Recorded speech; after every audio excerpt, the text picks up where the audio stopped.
This is about political behavior. This is not a show about being a woman in politics. I want it to be about the process, how the political process works in Washington. More often than not, how it doesn't work, how it grinds to a halt. What happens behind the cameras or what happens behind the walls of the office don't necessarily match up with what everybody's kind of saying about you. People act this way. Like, we're all kind of crazy. It's the best of both worlds with Veep, relationship-driven show as well as politically driven. This is a comedy about people that are trying to make the world a better place, and albeit they're failing miserably. You can't tell after a while working on a show like this if art is imitating life or vice versa, because it's just farcical. Background, action. So what are we gonna do?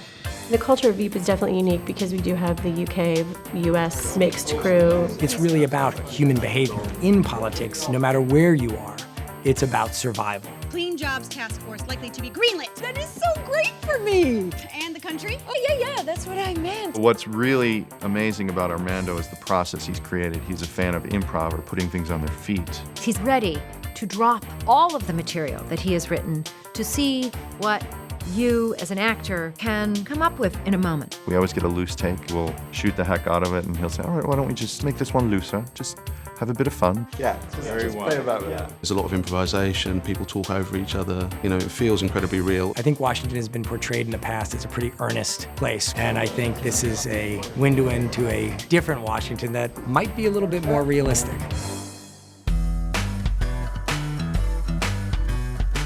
I thought for a long time, where should we set this? Should we set it in the Senate or the House, or should it be in a governor's mansion? And then I just sat bolt upright one day and just said, it should be the vice president. Armando's idea was a competent, accomplished woman who becomes vice president of the United States in the dysfunctional capital that we have now. Inherent in politics, there is comedy. I think because it's filled with conflict, and conflict can be very funny. Why don't we just wait this out, okay? Come back to it. Is that what you're going to suggest? The VP, it's a funny position, I think, because you have very little power, but you are a heartbeat away from being the most powerful person in the world. Which way are you going to vote? The way my principles and conscience tell me to go. Which way do you think that should be? America is very much into winners. So the last thing you want about your job is something that more or less makes you have to wear a big badge all day saying, I came second. It is so close to being important, but there are so many other people around you that have so much more power. Did the president call? No. I compare it back to British politics, and like the Deputy Prime Minister, that's a pretty useless role as well. It's like, you know, giving crayons to a kid at a family meal or something like that to stop them from misbehaving. Yeah, just, there you go. POTUS is anxious after recent events that you don't feel he's trying to nudge you out of the process of government. Oh, isn't that thoughtful, Amy? One of the cornerstones of comedy is the way you make something funny is you take it so seriously that it's funny. And I think that's what's so funny about the DC machine. They take it so seriously. It goes like right past drama up to like absurdity. If I can get cornstarch utensils in most federal buildings by the fall, well then, the Veep has landed. That is what we are working on, landing you. Yeah. Like a big, beautiful eagle. It's about people under pressure. That's what leads to them doing ridiculous things. You can't ignore that, you know, when people are in a fishbowl, that, I mean, they can just behave like ninnies. I'm gonna go back to the White House. That address makes me hard. Ooh. Kiss you, miss you. What has happened over the period of the show's development is that Washington keeps catching up with Veep and becoming even more farcical and ridiculous. And it's fun showing these really important people being annoying to each other, jealous of each other, rude to each other. Do I look like a pimp to you? You look exactly like a pimp. There's not a pushing for the comedy with this show because the circumstances are so whacked out. If you sit back and do it as believably as if it were to happen, that's hilarious because life is funny that way. The show that I had just finished working on, I was trying to green up our set, and I had some success. But where I did not have success was with the cornstarch utensils. Are you kidding? Do these not bend back? No.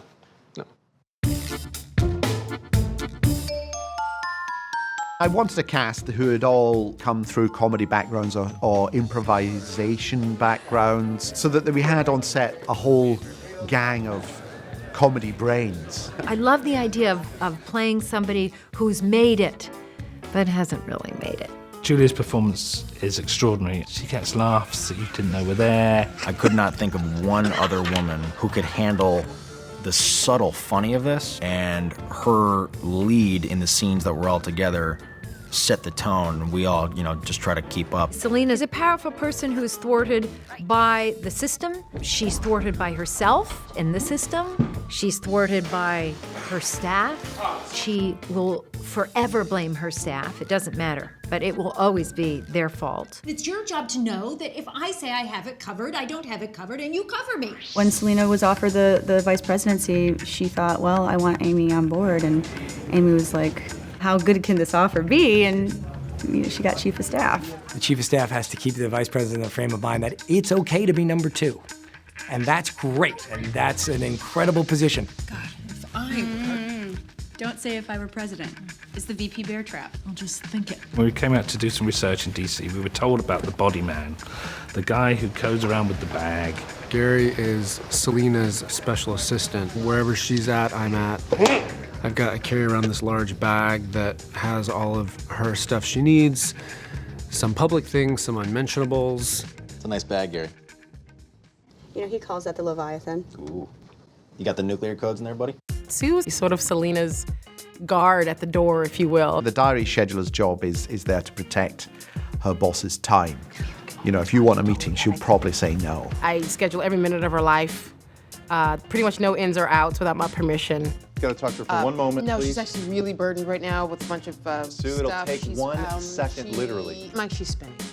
Oh, okay. This character, Dan, is prepared to do what it takes to get to the next level. He literally says nothing, does nothing without thinking, how will this advance my career? What can this do for me? And it's been really interesting to just play such a selfish. I cannot believe you are dating your boss's daughter. She's fun, she's sexy, she can advance my career. I really like her. Mike McClintock, and he's known Selena forever, and he's sort of on the tail end of his career. Mike is my head of communications. He's ineffectual. He means well, though. But he's a little bit tired. Actually, he's quite tired. You can't read everything. I don't read half the stuff I'm supposed to. Tim Simons plays Jonah. He is the person who the White House and the West Wing sends over to the Vice President's office. I think he's very honest about his situation, allows him certain perks, and I think he enjoys causing problems for people. I'm sorry, ma'am, but you have drawn the fat straw. I will have all the relevant documents forwarded onto your teams. Okay, it's your bedtime. Get out of my office. Good night. We're shooting in Baltimore because, A, it's proximity to Washington, D.C. It's easy to shoot here. There's great crew, great locations. It's hard to get close to any of the Washington locations. There's a lot of rules. It's a logistical nightmare to shoot in Washington. What we wanted to do, and the Vice President's office was very helpful, was actually do an exact replica, which we built in this warehouse in Baltimore. We built an exact replica of the corridor and the offices and her office and the bullpen where everyone else is. Oh, it's amazing. The hallway outside is almost an exact copy of the hallway at the Eisenhower building. It's a little bit bigger to accommodate for the cameras and whatnot. It's important that it seems real. There's a tendency to try to portray Washington on TV and in film as a glamorous place. And what we wanted to see was behind the white painted Georgian facade. A lot of it is shabby. I mean, anyone who's been around Washington knows a lot of the offices are very powerful people. People are shocked when they see them in real life because they're messy like anyone else's office is full of junk.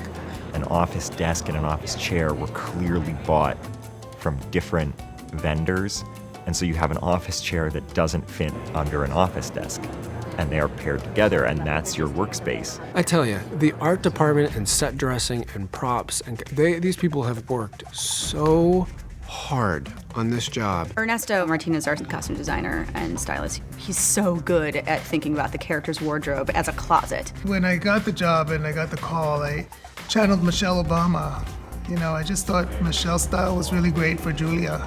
I wanted her to look good and sexy and yet powerful and emit that. Every town has its style, and DC does as well, so we're just trying to capture what it really is. At the end of the day, as actors, we're playing pretend. You know, and it's really fun you feel like a little kid again when you get to go back and you put on that costume that changes everything about you. It's like, oh, no, I'm not Reed right now, now I'm Dan. And you really just get to just go and have fun. And all of our castmates, you can see that happen. We show up, come out of hair and makeup with our suits on, or, you know, the wonderful dresses that Julie gets to wear and Anna gets to wear and Soupy gets to wear, and everyone's in character and ready to go. We use 2 cameras, and that basically enables the actors to move around. They have radio mics, they can walk around wherever they want. It's very loose and very free-flowing. It is all handheld, and it is a challenge for the crew because we have to light a room 360 so the cameras can be swinging in every angle at any time. They're only very loose marks. The actors are given a lot of freedom to move around, and the cameras are given loose direction on who to focus on. It's about finding the comedy and exploring the environment. I wanted to show a side of DC that people haven't really seen before. There's Congresswoman Clements. You should speak with her. She's got a small mustache. It's a little disturbing. Don't stare at it. We wanted to see the when people go into work and they show their security pass and they sit at their desk, where they are and what they're doing. You have one community college meeting this afternoon. Is that it? Yes. It's a political comedy series that might really show Washington in all its dubious glory. Don't you yes men ever say no to her? Of course they do. Yeah, they do, yeah. There's a lot that's transferable, I think, from Britain to America in terms of the dysfunction of democracy. Why don't I know this? Because you're incompetent. I don't think there's been a comedy that has tackled Washington in quite this way before. I'm the Vice President of the United States. That door should be half its height so that people can only approach me in my office on their knees. As an audience member, I love that kind of stuff. It's like eating chocolate all day long.